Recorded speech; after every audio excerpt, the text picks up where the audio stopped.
Chers téléspectateurs, bienvenue sur Women First TV, la télévision des femmes. Nous sommes bien à Saint-Louis du Sénégal, une région historique, originale et très spécifique, de par d'abord sa position géographique. C'est une région qui a aussi été très tôt en contact avec les colonisateurs. Nous allons essayer de faire ressortir tous ces aspects. Saint-Louis du Sénégal, première ville fondée par les Européens en Afrique occidentale en 1659, est surnommée Venise africaine de par sa position géographique. Située d'une part aux confins de l'océan Atlantique, d'autre part à l'embouchure du fleuve Sénégal, elle devient la capitale politique de la colonie française et de l'Afrique occidentale française jusqu'en 1902. Ses habitants ont bénéficié du statut des 4 communes qui leur a accordé la citoyenneté française en 1872. La ville qui s'étend aujourd'hui sur une superficie de 67,7 km² avec une population de 237 560 habitants conserve de très nombreuses maisons typiques de l'époque coloniale avec leurs façades de chaux, leurs doubles toitures en tuiles, leurs balcons en bois, leurs balustrades en fer forgé. Plusieurs sites historiques tels que le pont Faidherbe, le siège de la gouvernance, la grue à vapeur de 20 tonnes témoignent toujours du passage des colons. Saint-Louis, une ville pétrie d'histoire. Adja Batorfal, journaliste à la RTS Saint-Louis, nous en dit plus. Saint-Louis a 300 ans ou plus. Donc Saint-Louis fait partie vraiment de l'histoire de l'Afrique occidentale française. Saint-Louis a été la capitale du Sénégal et de la Mauritanie en même temps à une certaine époque. D'abord, il y avait les Portugais qui sont les premiers à venir à Saint-Louis. Après les Portugais, il y a les Hollandais. Après les Hollandais, il y a les Français qui sont venus en dernier lieu. Ce qui fait que des fois on te dit que nous avons presque la culture française parce que certaines familles ont grandi avec des familles françaises. Donc Saint-Louis aujourd'hui compte presque 33 quartiers. Peut-être qu'avant les indépendances, après les indépendances, Saint-Louis peut-être comptait moins de quartiers parce qu'il y avait le quartier de l'île composé du nord et du sud, là où vivaient peut-être les gouverneurs et certaines familles qui étaient encore aisées et qui avaient vraiment de très grandes relations, des relations très proches avec ces familles françaises qui étaient installées ici. C'est là où on parlait vraiment de citoyens saint-louisiens. Il y avait aussi le quartier des pêcheurs, la langue de Barbarie et le faubourg de Sor. Quand on parlait de faubourg de Sor, on disait Tendjiguène. Peut-être que c'était quelques quartiers qui composaient donc ce faubourg. Il y avait Ndiolofène, Balakos, Léona. Il n'y en avait pas beaucoup, mais aujourd'hui, Saint-Louis compte 33 quartiers. Il y avait une grande différence entre les gens de l'île. Il n'y avait pas de différence. Peut-être que ce sont les colons qui nous ont imposé ça, qui disaient que là, il y a des indigènes du côté de Sor, peut-être que des gens qui n'étaient pas très alphabétisés, qu'on avait mis de l'autre côté. Mais avec le temps, Saint-Louis est devenu une très très grande ville. Connue pour son architecture coloniale, la vieille ville de Saint-Louis est inscrite au patrimoine mondial de l'UNESCO. On a classé Saint-Louis patrimoine mondial de l'UNESCO. Saint-Louis attendait beaucoup vraiment de ce patrimoine pour qu'au moins on réhabilite ces maisons qui étaient habitées soit par des gouverneurs, comme je le disais, excusez-moi de la répétition, soit aussi par certains citoyens vraiment qui étaient très proches donc de ces gens-là. Mais actuellement, certaines maisons sont abandonnées à elles-mêmes. Les familles sont rentrées en France, il y a peut-être certains qui sont au Sénégal. Mais peut-être on va compter sur le plan de développement touristique qu'on a lancé récemment. Ce sont eux qui sont en train vraiment de refaire les grandes artères de Saint-Louis. Aussi, il y a certains bâtiments qui sont classés patrimoine mondial de l'UNESCO, comme je le disais, ils ont été recensés et on attend vraiment des retombées de ce plan de développement touristique. C'est une somme très colossale, des milliards. Ils sont injectés peut-être pour essayer de retaper ces bâtiments. Si vous traversez le quartier nord où se trouve la RTS Saint-Louis, où vous enregistrez l'émission, il y a toujours ces bâtiments. vraiment, mais aussi des bâtiments très, très vétustes. Parce que là, si vous sortez à 200 mètres, il y a une grue qui est là-bas, qu'on appelle Lengue. C'était une grue durant la guerre mondiale qui a atterri là, mais jusqu'à présent, qui fait partie vraiment du visage de Saint-Louis. Il y a aussi beaucoup de bâtiments qui étaient habités soit par les gouverneurs, soit par des militaires français ou autres qui étaient là. Mais actuellement, si vous voyez Saint-Louis, vous verrez que dans le quartier de l'île surtout, il y a beaucoup de vieux bâtiments. L'implantation coloniale a créé un certain métissage au sein de la population et il n'est pas rare de retrouver certains noms de famille hérités des Occidentaux installés dans cette région depuis 1624. Un brassage de culture, de civilisation entre colonisateurs et colonisés fait également le charme et la spécificité de Saint-Louis. Parmi les fondamentaux des principes de vie des populations, la tolérance interreligieuse, à savoir le dialogue islamo-chrétien, occupe une grande place. Ce métissage est né de l'implantation française, parce qu'actuellement, il y avait certaines qui avaient leur dame de compagnie, c'était des Saint-Louisiennes. Des Français ont pris ces dames de compagnie comme des épouses. Il y a certaines mauvaises langues qui disent que c'était leur maîtresse et autres, mais ce qui compte, ils ont créé des familles.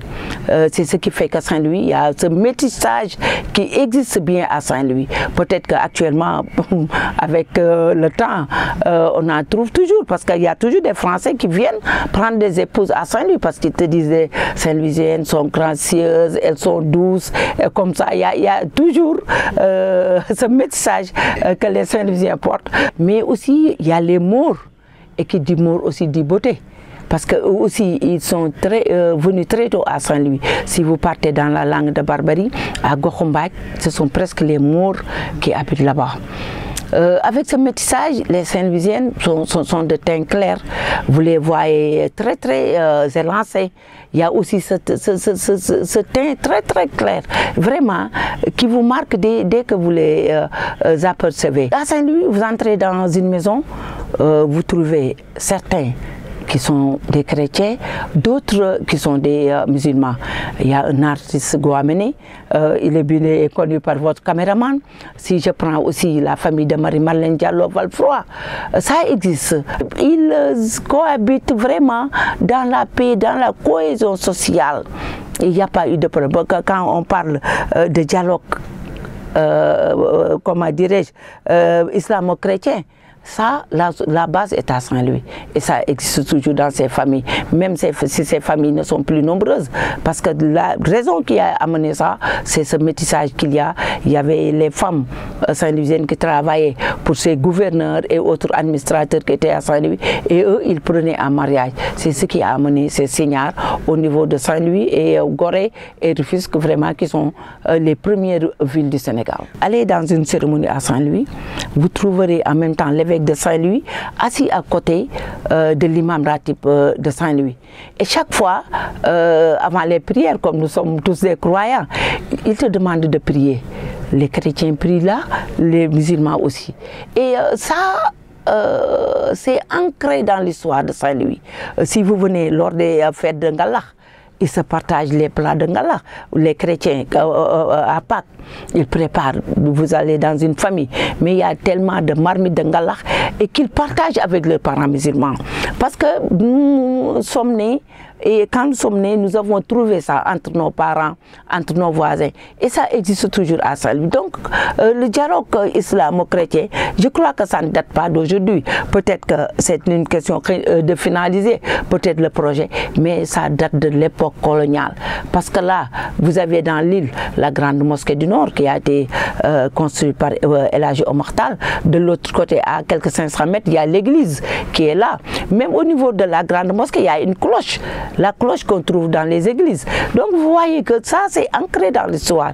Et je crois que peut-être qu'aujourd'hui c'est d'actualité, mais ça a toujours existé. Très imprégné de la civilisation occidentale, du fait que les Saint-Louisiens ont été très tôt en contact avec les Européens et l'école française, ne crée pas une rupture avec une valeur culturelle qui leur est chère, l'éducation coranique.